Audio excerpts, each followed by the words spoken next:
Сәлем қыздар, баршаңызға. Менің есімім Айкерім және менің видеоға арнама қош келдіңіздер.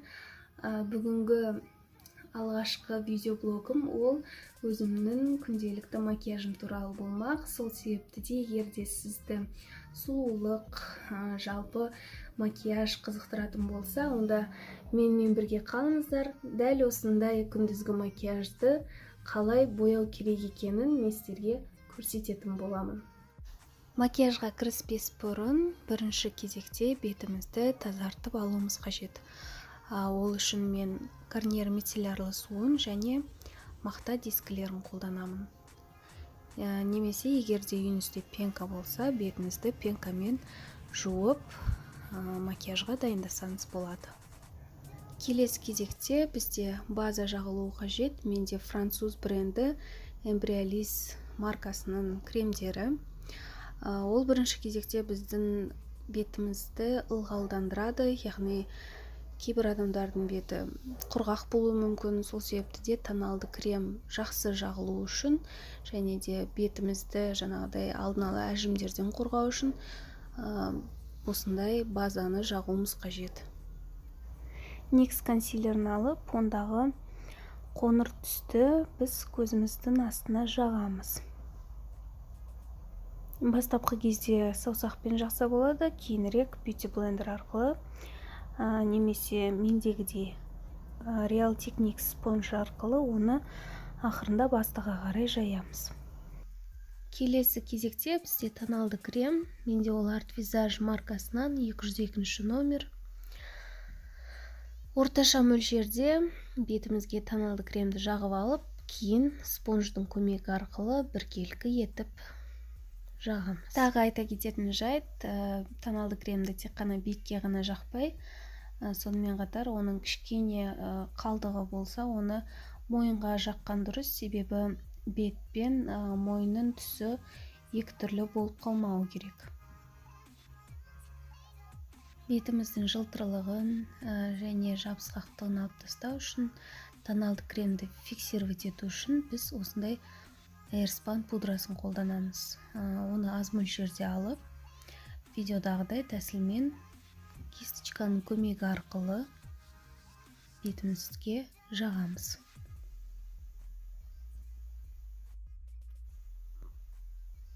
Опаны жаққаннан кейін бізге осындай кисточка қажет. Ол кисточканың көмегі арқылы біз корректорды жағамыз.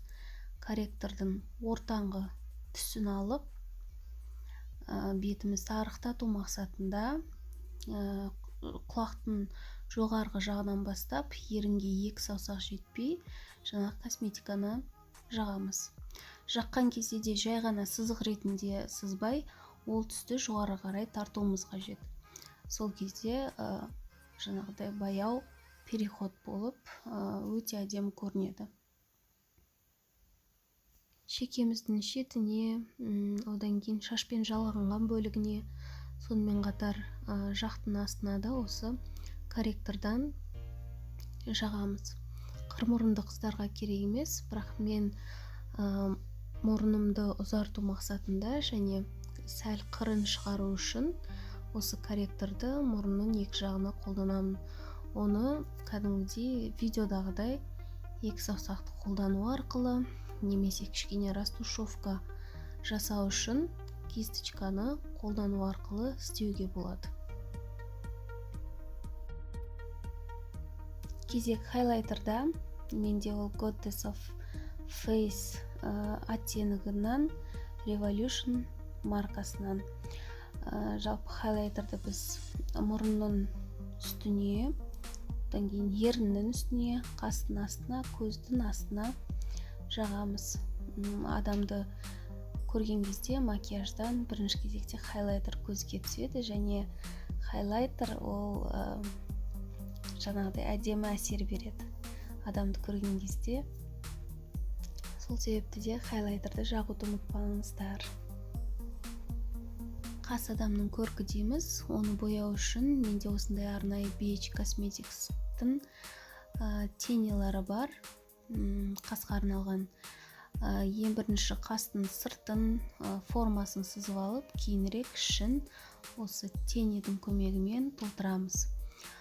Соның қастың қатты қылып, ортасын кішкене ашықтау және қастың ең басталатын бастапқы жерін қатты боямаған жөн.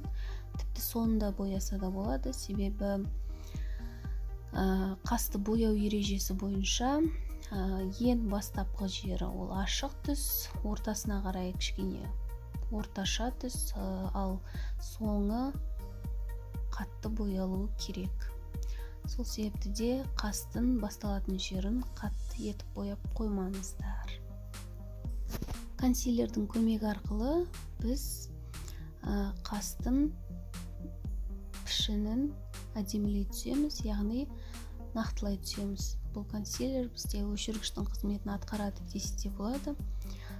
Теньдің жаңағы сыртқа шығып кеткен жерлері болса, осы консилердің көмегі арқылы өшіреміз. Ендігі кезек көз макияжында. Оған тени жақпас бұрын біз бірінші база ретінде NYX консилерінің ашық түсін жағып аламыз. Оны біз бүкіл қабағымызға біркелкі етіп жағамыз. Жалпы консилер база жағудағы мақсат ол бірінші кезекте теньдің ұзақтығын қамтамасыз етеді. Сол себепті де оны жағу міндетті деп ойлаймын. Одан кейін тени менде Анастасия Беверли Хиллстан Modern Renaissance сериясы. Оның ішінен осындай бір ашық және салқын түсті таңдауды жөн көрдім.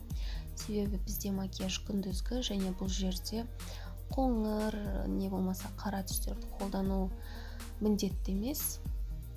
Жаңағы түсті мен кірпіктің линиясынан жоғары қарай подвижная века дейді ғой, қозғалатын қабаққа қанықтау етіп жағып аламын.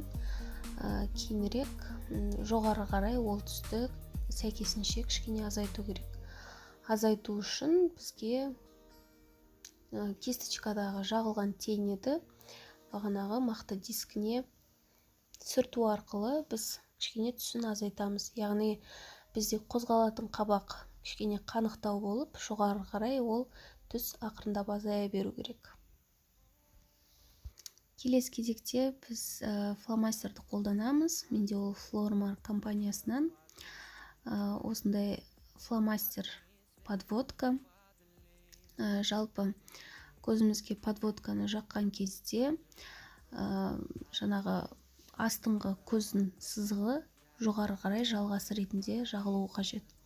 Яғни көздің ұшын солай шығарып алып, сәйкесінше жаңағы кірпіктің жоғарғы линиясын басу арқылы жаңағы ұшымен біз жалғастырамыз. Видеода көрініп тұрған сияқты астыңғы сызық жоғары жаққа жалғасуы қажет. Сол кезде бізде керемет стрелкалар шығады. Күндізгі макияж болса да, мен өзім осындай ленталы кірпіктерді жабыстырғанды жақсы көремін. Себебі бір айлық жаңағы наращивание ресниста менде клейге аллергия бар. Сол себепті де көбінесе мен өзіме осындай ленталы кірпіктерді жабыстырғанды жақсы көремін. Ардель кірпіктері менде оны жаңағы дуо клей арқылы сәл кішкене мөлшерде сызығын жабысатын жеріне жүргізіп өтеміз. Клей өзі ақ болғанымен кішкене ұстағаннан кейін, бір 30 секундтан кейін ақырындап сұр түске айнала бастайды. Сол себепті де кірпікті жабыстыратын болсаңыздар, міндетті түрде клейді кішкене